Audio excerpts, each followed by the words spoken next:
আলাইকুম। আজকে ঈদের দিন কেমন কাটলো একটু দেখে আসেন আমাদের ভিডিওতে।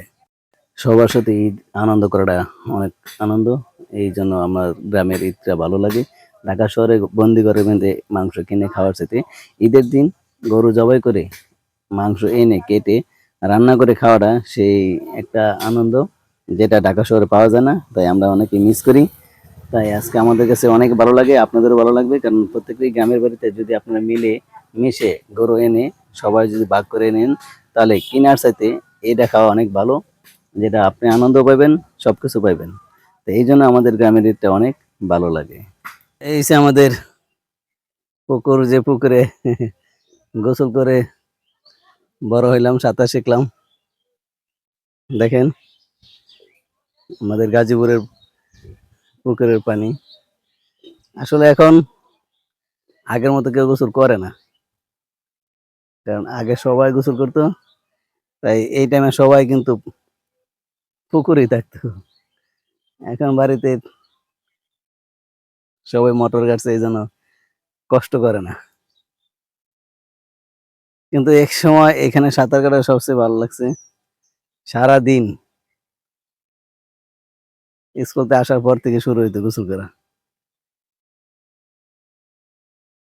এটা পানিতে ভরে অনেক বড় হয় এই পুকুরটা,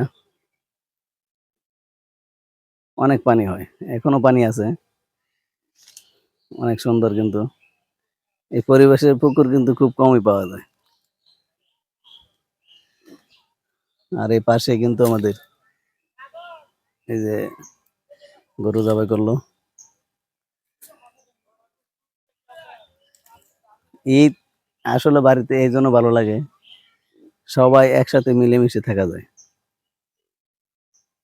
এটাই আনন্দ। আমাদের বছরে একটা মেলা হয় পয়লা বৈশাখ। আগে হয়তো পয়লা বৈশাখে, পরে এখন হয় 2 তারিখে। এই পুকুরের চারপাশে আগে মেলা হইতো, তখন 30 বছর আগে, আমার জন্মের আগে। এখন মেলা হয় আপনার ওই যে দেখতেছেন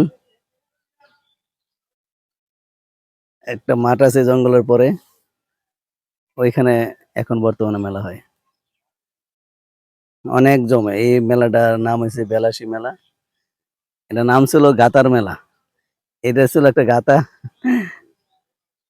এটা মানুষ গাতার মেলা। তাই মেলার উপভোগটা এক নামে চিনতো এটারে।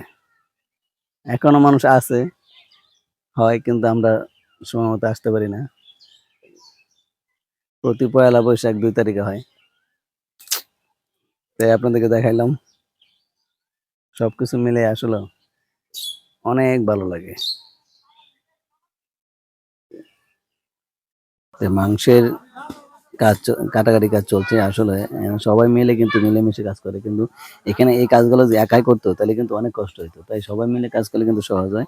এখানে একই পরিবারের সবাই আসতে পারে, সমস্যা নেই। কারণ মোট কথা আমাদের কাজে সবাই আনন্দ পায়। এখানে টাকা পয়সা দিয়ে কেউ কাজ করে না, সবাই ফ্রি, যার যার মানুষের জন্য সবাই কাজ করে। এই জন্য মিলেমিশে থাকাটা সবচেয়ে ভালো লাগে। এই জন্য সবাইকে বলি, আপনারা এই ধারাবাহিকতা যেন বজায় রাখতে পারি, সেই জন্য দোয়া করবেন। কারণ আমারও ইচ্ছা যে প্রতিটা ঈদ যেন মাংস বাজার থেকে কিনে না খাইতে হয়, ঈদের দিন যেন মাংস পাই, এই জন্য এই ব্যবস্থা।